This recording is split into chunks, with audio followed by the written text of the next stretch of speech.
दोस्तों आदाब, नमस्कार, गुड इवनिंग। मैं हूं आपका अपना इमरान और हाजिर हूं एक बार फिर एक नई कहानी को लेकर, एक नई सच्ची घटना को लेकर। अगर आप चैनल पर नए हैं तो चैनल को सब्सक्राइब करें, वीडियो को लाइक करें। अब आते हैं आज की कहानी की तरफ, आज की सच्ची घटना पर। आज हम आपको जो सच्ची घटना सुनाने जा रहे हैं, सच्ची घटना है उत्तर प्रदेश की।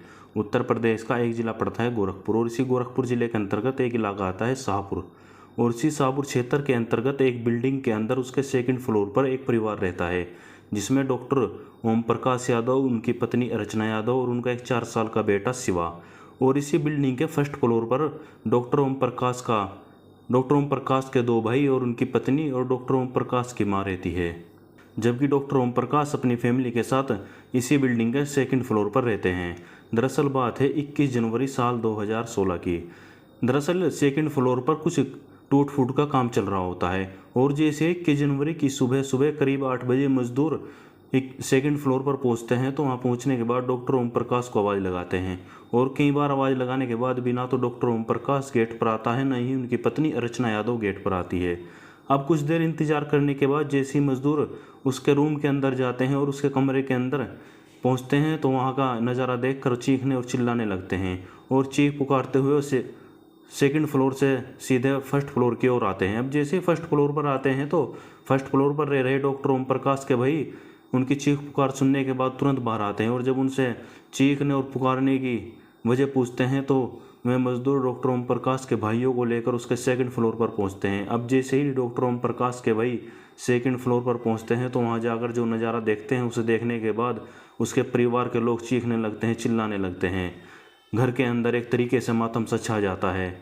दरअसल डॉक्टर ओम प्रकाश और उनके 4 साल के बेटे शिवा की लाश उनके बेड पर पड़ी होती है। ये देखने के बाद परिवार के लोग चीखने चिल्लाने लगते हैं, दहाड़े मार मार कर रोने लगते हैं।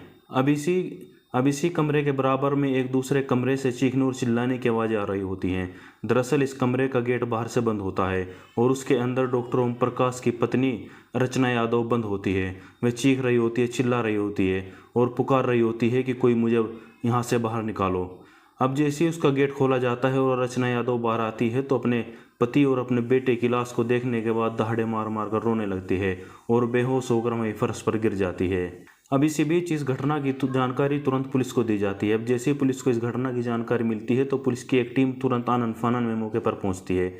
अब जैसे ही पुलिस मौके पर पहुंचती है, तो मौके पर पहुंचने के बाद सबसे पहले डॉक्टर ओम प्रकाश और उसके बेटे शिवा की डेड बॉडी को कब्जे में लेती है। अब जैसे ही पुलिस वहां उस स्थान के आसपास की जांच पड़ताल करती है, तो देखती है कि उसके घर के अंदर इधर उधर काफ़ी सामान बिखरा पड़ा है, और अलमारी में रखे कुछ गहने और कुछ पैसे वगैरह, और डॉक्टर ओम प्रकाश का मोबाइल और उसकी पत्नी अर्चना का मोबाइल भी गायब मिलता है। अब पुलिस को जो शुरुआती जांच में लगता है कि ये रॉबरी का केस है, ये डकैती का केस है। अब पुलिस इस घटना के बारे में रचना यादव से पूछताछ करती है। इस घटना के बारे में पुलिस जब रचना यादव से पूछताछ करती है, तो रचना यादव बताती है कि साहब, रात करीब 12 बजे कुछ बदमाश, कुछ डकैत उनके घर में घुस जाते हैं और लूटपाट करने लगते हैं। जब वे उनका विरोध करते हैं, उनको रोकने की कोशिश करते हैं, तो वे उनके सिर पर पिस्टल लगाकर एक दूसरे कमरे के अंदर लेकर जाते हैं और वहां ले जाकर उसको बंद कर देते हैं। उसके बाद उसके पति की और उसके बेटे की हत्या कर देते हैं, और घर के अंदर अलमारी में रखे कुछ गहने और पैसे लेकर गायब हो जाते हैं। अब पुलिस रचना यादव के बयान दर्ज करती है, और बयान दर्ज करने के बाद उनकी डेड बॉडी को अपने कब्जे में लेने के बाद पोस्टमार्टम के लिए भिजवा देती है। अब पुलिस आगे की छानबीन और आगे की जाँच पड़ताल करनी शुरू कर देती है। अब पुलिस जब डॉक्टर ओम प्रकाश की माता से इस घटना के बारे में पूछताछ करती है, तो वो बताती है कि साहब, असल वे बताती है कि साहब, पिछले कुछ समय से डॉक्टर ओम प्रकाश की और उसकी पत्नी अर्चना यादव के बीच कुछ नोकझोंक होने लगी थी। दोनों बात बात को लेकर झगड़ने लगे थे, और अर्चना यादव पिछले कुछ समय से फ़ोन पर लंबी लंबी बातें करती थी। अब जैसी पुलिस को ये जानकारी मिलती है, तो पुलिस सबसे पहले अर्चना यादव के मोबाइल नंबर की कॉल डिटेल निकलवाती है। अब जैसे पुलिस उसके नंबर की कॉल डिटेल निकालती है, तो उसमें कई नंबर मिलते हैं, और इन्हीं नंबरों में पुलिस को एक ऐसा नंबर मिलता है जिस पर अर्चना यादव लंबी लंबी बातें करती है। अब पुलिस जब इस नंबर की जांच पड़ताल और छानबीन करती है, तो पता चलता है कि ये नंबर किसी अजय यादव नाम के व्यक्ति का है, जो लखनऊ का रहने वाला होता है। दरअसल अजय यादव लखनऊ का होता है, और वह प्राइमरी स्कूल में एक टीचर होता है। अब पुलिस जैसे ही अजय यादव की लोकेशन ट्रेस करती है, तो पता चलता है कि पिछले कई घंटे से अजय यादव इसी गोरखपुर के अंदर है। अब पुलिस अपनी एक टीम तैयार करती है, और तैयार करने के बाद अजय यादव को गोरखपुर के रेलवे स्टेशन से गिरफ्तार कर लिया जाता है और उसे पुलिस लेकर पुलिस स्टेशन पहुंचती है। और वहां ले जाने के बाद जब अजय यादव से इस घटना के बारे में पूछताछ करती है तो वह इधर उधर की बातें करने लगता है, लेकिन जब पुलिस सख्ती से पूछताछ करती है तो वो अपना जुर्म कबूल कर लेता है। और इसके बाद पुलिस सीधा रचना यादव के घर पर जाती है और वहाँ से रचना को गिरफ्तार करती है और उसे लेकर के पुलिस स्टेशन जाती है। और पुलिस जब रचना यादव से इस घटना के बारे में पूछताछ करती है तो रचना यादव रोने लगती है और कहती है कि साहब वह मेरा पति था और वह मेरा एक मासूम बेटा था, मैं उनको कैसे मरवा सकती हूँ। लेकिन जब पुलिस कहती है कि अजय यादव हमारे पास है और हमारे पास सारे सबूत हैं, तो रचना यादव की सिट्टी पिट्टी गुल हो जाती है। अब रचना यादव यहाँ से एक ऐसी कहानी बताती है जो आके हैरान करने वाली है, परेशान करने वाली है। दरअसल रचना यादव बताती है कि साहब साल 2009 में हमारी शादी होती है। शादी के बाद हम प्यार और मोहब्बत से दोनों अपनी ज़िंदगी गुजार रहे होते हैं। शादी के करीब 3 साल बाद साल 2012 में एक बेटे को जन्म देती है जिसका नाम शिवा होता है। अब धीरे धीरे समय बीत रहा होता है, धीरे धीरे समय गुजर रहा होता है और साल 2014 में रचना यादव के फेसबुक अकाउंट पर एक फ्रेंड रिक्वेस्ट आती है। दरअसल अजय यादव के नाम से एक फ्रेंड रिक्वेस्ट आती है। रचना यादव उस फ्रेंड रिक्वेस्ट को एक्सेप्ट कर लेती है और एक्सेप्ट करने के बाद दोनों में बातचीत शुरू हो जाती है।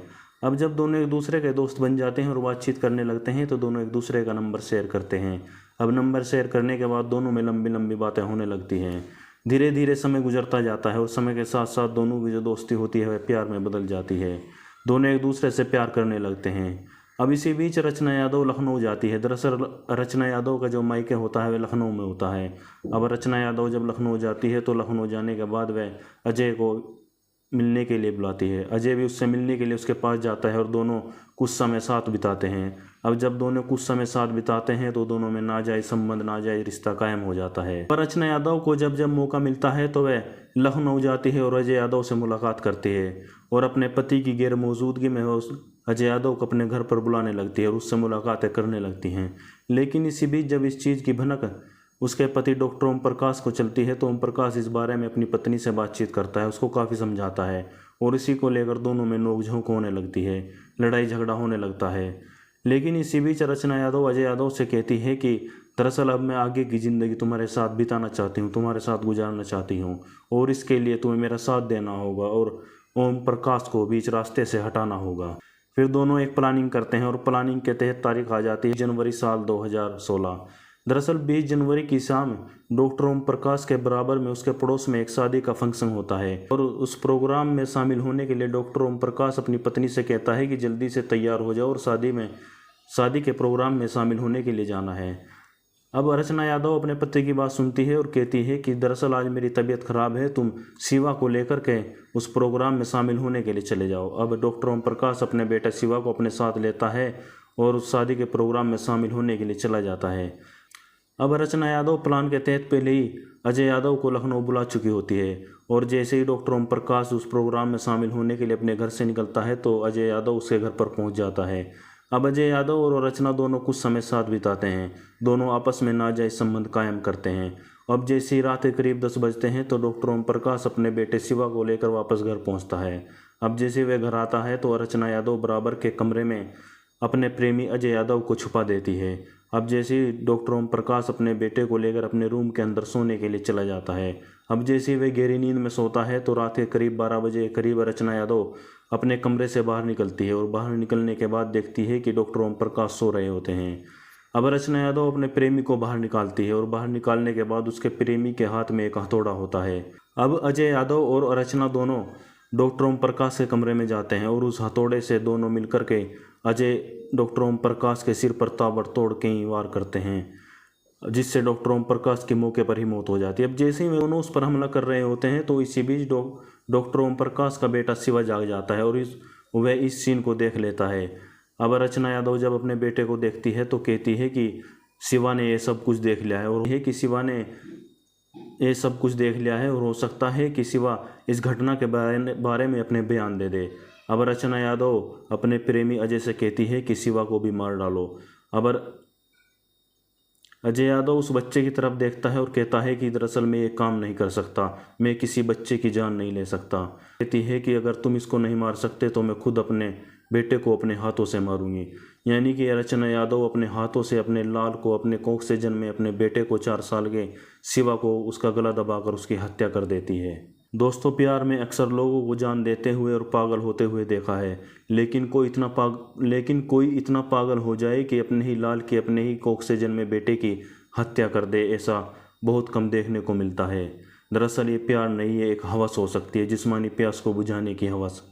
अब जैसे पुलिस इस घटना का खुलासा करती है तो खुलासा करने के बाद रचना यादव और उसके प्रेमी अजय यादव दोनों को गिरफ्तार करती है और जेल भेज देती है। दोनों पर करीब 4 साल मुकदमा चलता है और 4 साल मुकदमा चलने के बाद साल 2020 में अदालत दोनों को उम्र कैद की सज़ा सुना देती है।